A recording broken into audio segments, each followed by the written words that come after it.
আপনারা সবাই মিলা ওই চেয়ারম্যানের বিরুদ্ধে যদি দাঁড়ান তাহলে সে কি পারবে আপনাদের সামনে টিকতে? তুমি ঠিক বলছো বাবা, চেয়ারম্যান একা মানুষ হইয়া আমরা সবাই ভয় দিতেছি, আর আমরা সবাই মিলা একা চেয়ারম্যানের ভয় দিতে পারতেছি না। আপনি একদম ঠিক কইছেন চাচা। আপনারা এইভাবে আর কতদিন এরকম অন্যায় সহ্য করবেন আমারে কোন তো? এতগুলা মানুষ আপনারা সবাই মিলা যদি অন্যায়ের প্রতিবাদ করাটা শুরু করে দিতেন তাহলে আজকের দিনে আইসা এত বড় জুলুম আপনাদের সাথে হয়? তুই তো এত বছর গ্রামে ছিলি না, এই গ্রামের কোনো আও তুই জানোস না। চেয়ারম্যানের মুখের শেষ কত হয়েছে কথা।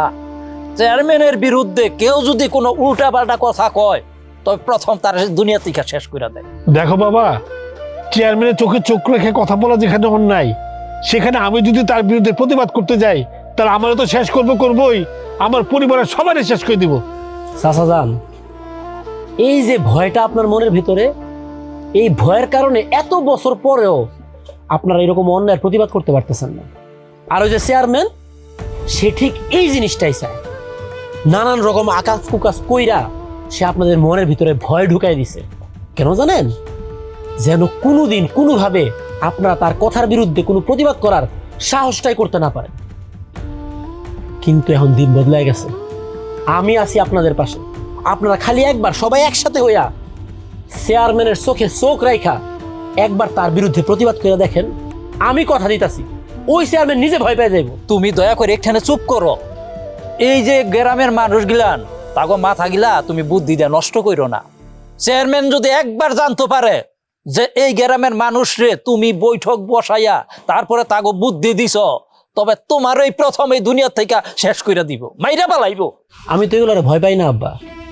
আমি খালি একটা জিনিসই শিখছি, অন্যায় যে করে আর অন্যায় যে সহে দুইজনই সমান অপরাধী। ওই চেয়ারম্যান আপনাদের সাথে দিনের পর দিন অন্যায় করতেছে, আর আপনারা সবাই চোখ বুইজা মুখ বুইজা ওই অন্যায় আপনারা মাইনা নিতেছেন। তাহলে কি আপনারা অপরাধী হইতেছেন না? আপনারা খালি নিজের বিবেকটারে একবার জাগান, নিজেদেরকে একবার প্রশ্ন করে দেখেন তো। ওই চেয়ারম্যান তো 1 লাখটা মানুষ, আর আপনারা কতগুলা মানুষ। আপনারা সবাই মিলা ওই চেয়ারম্যানের বিরুদ্ধে যদি দাঁড়ান তাহলে সে কি পারবে আপনাদের সামনে টিকতে? তুমি ঠিক বলছো বাবা, চেয়ারম্যান একা মানুষ হইয়া আমরা সবাই ভয় দিতেছি, আর আমরা সবাই মিলা একা চেয়ারম্যানের ভয় দিতে পারতেছি না। আপনি একদম ঠিক কইছেন চাচা।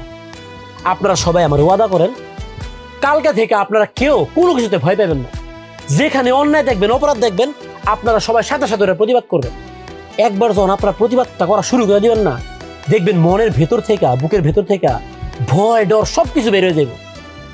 যখন আপনাদের কাজে লাগবে আমারে ডাকবেন, লাগলে কালকা থেকে আমি আপনাদের সাথে কাজে যাবো। আমি দেখি সে আর কি কি অন্যায় আপনাদের সাথে করতে পারে। অনেক রাইট হয়েছে, আপনারা সবাই বাড়িতে যান। আল্লাহ ভরসা, আমরা এটার একটা বিহিত করে স্যার। বাবা তুমি তো সাবধানে থাকো। জি স্যার। আসো সবাই। আব্বা আমার ফোন ধরা শুনুন।